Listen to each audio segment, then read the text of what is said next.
Hello बच्चों, let's read this question. The question says a line is drawn through the point 1, 2 to meet the coordinate axis at P and Q such that it forms a triangle OPQ, where O is the origin. If the area of the triangle OPQ is least, then the slope of the line PQ is.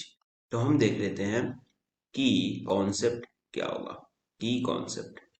तो अब देखो, की concept में हम देखेंगे कि equation of line point slope form में क्या होता है. Point slope form.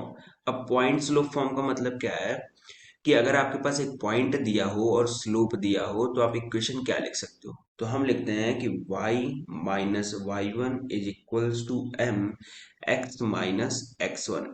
m slope है, x1 कॉमा वाई वन एक कोऑर्डिनेट एक पॉइंट दिया होगा.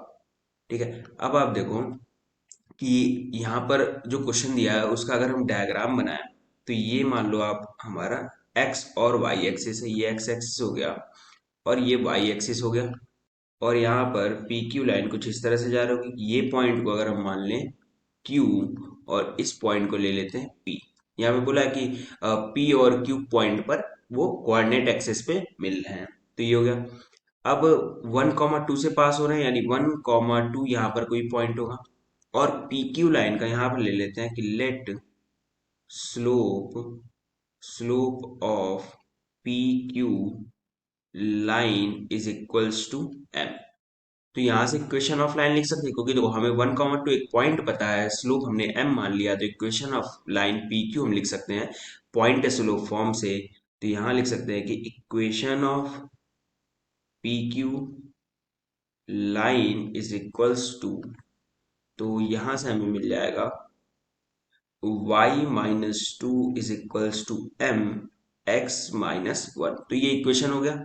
अब इस इक्वेशन से हम p कोऑर्डिनेट पता कर सकते हैं. सिंपल है, x को जीरो पुट कर दें. तो फॉर p मतलब p का कोऑर्डिनेट, तो x equals to zero put कर देंगे क्योंकि x इक्वल्स टू जीरो वाली लाइन यानी y एक्सिस पर है. तो यहां से आ जाएगा y minus two is equals to minus m, यानी y इज इक्वल्स टू आ गया टू माइनस m के बराबर. यानी p कोऑर्डिनेट क्या हो जाएगा, यहाँ अगर लिखें तो p कोऑर्डिनेट हो गया 0, 2 माइनस m. ठीक है. यहाँ पे लिख देते हैं 0, 2 माइनस m. और ये हमारा ओरिजिन है. इसका कोऑर्डिनेट क्या है, सिंपल 0, 0. टी कोऑर्डिनेट भी ऐसे ही निकाल लेते हैं. तो यहाँ लिख देते हैं फॉर क्यू. तो क्यू कैसे निकलेगा, simple y is equals to zero put कर देंगे. तो यहाँ मिल जाएगा हमें minus two is equals to m x minus one. तो यहाँ से आ गया x is equals to minus two by M plus one, यानी one minus two by M ये भी बोल सकते हैं. यहाँ लिख सकते हैं कि Q के लिए 1, 2 बाई m, 0. तो यहाँ पर अगर हम लिखे तो Q कोऑर्डिनेट बन गया 1, 2 बाई m, 0. अच्छा, यहाँ से हमें क्या दिख रहा है कि एक राइट एंगल ट्रायंगल है क्योंकि एक्स और वाई एक्सिस एक दूसरे के परपेंडिकुलर होते हैं. तो राइट एंगल ट्रायंगल का एरिया क्या होता है, half into base into height. और यहाँ पर हाइट अगर हम ओपी को मान लें, बेस हो जाएगा ओक्यू लेंथ. ये हमें पता चल जाएगा आराम से. तो यहाँ हमें मिल जाएगा ओ क्यू लेंथ.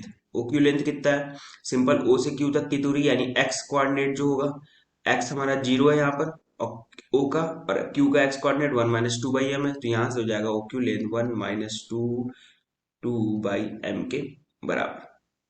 अब सिमिलरली ओ पी लेंथ अगर निकालें तो ओ पी लेंथ लिख लेते हैं. वो कितना आ रहा है, वो यहाँ से आ रहा है 2 - m के बराबर, क्योंकि वाई कोऑर्डिनेट पे हम देखेंगे तो ये हो जाएगा 2 - m.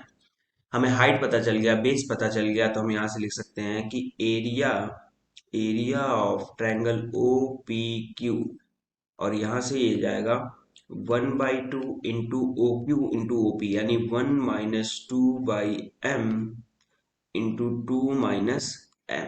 ये हो गया. सॉल्व करते हैं इसको. तो यहाँ आ जाएगा 1/2 in bracket m - 2 into 2 - m divided by m. Simplify करें तो 1/2, देखो m - 2 इंटू 2 - m का मल्टीप्लाई कर दे तो वो हो जाएगा -m² +2m यानी +4m और -4. ठीक है, सिंपल एम माइनस टू का होल स्क्वायर और माइनस बाहर ले लो, ऐसे भी कर सकते हो। और डिवाइडेड बाई एम हो गया।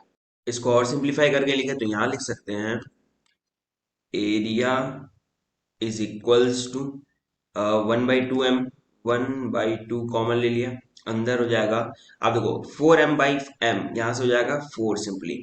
ठीक है, फिर बन रहा है हमारे पास -m -4/m। ठीक है, तो यहाँ पे आप लिख सकते हो, माइनस कॉमन ले लो तो ये बन जाएगा m+4/m। इस तरह से भी आप लिख सकते हो, सेम चीज है वो। ठीक है, ये एरिया आ गया। अब यहाँ पे क्वेश्चन में दिया हुआ है हमें कि area of the triangle O P Q is least. अब लीस्ट के लिए कंडीशन होता है, यहाँ पे लिख देते हैं कि for least area, for least area, जो हमने एरिया निकालना है इसका डिफरेंशिएट करें तो वो 0 के बराबर होना चाहिए। तो अगर हम मान लें this area is equals to, area is equals to function of m, क्योंकि एम के फंक्शन में लिखा है, तो हम क्या करेंगे यहाँ से कि फंक्शन ऑफ एम का डिफरेंशिएशन करेंगे, उसको 0 के बराबर कर देंगे। तो इसका डिफरेंशिएट करें तो 1/2 ऐसे ही रह जाएगा, इन ब्रैकेट 4 का डिफरेंशिएशन हो जाएगा 0, माइनस एम का डिफरेंशिएशन हो जाएगा, इन ब्रैकेट है 1, -4/m² हो जाएगा, -4/m² इज इक्वल्स टू 0 कर दिया।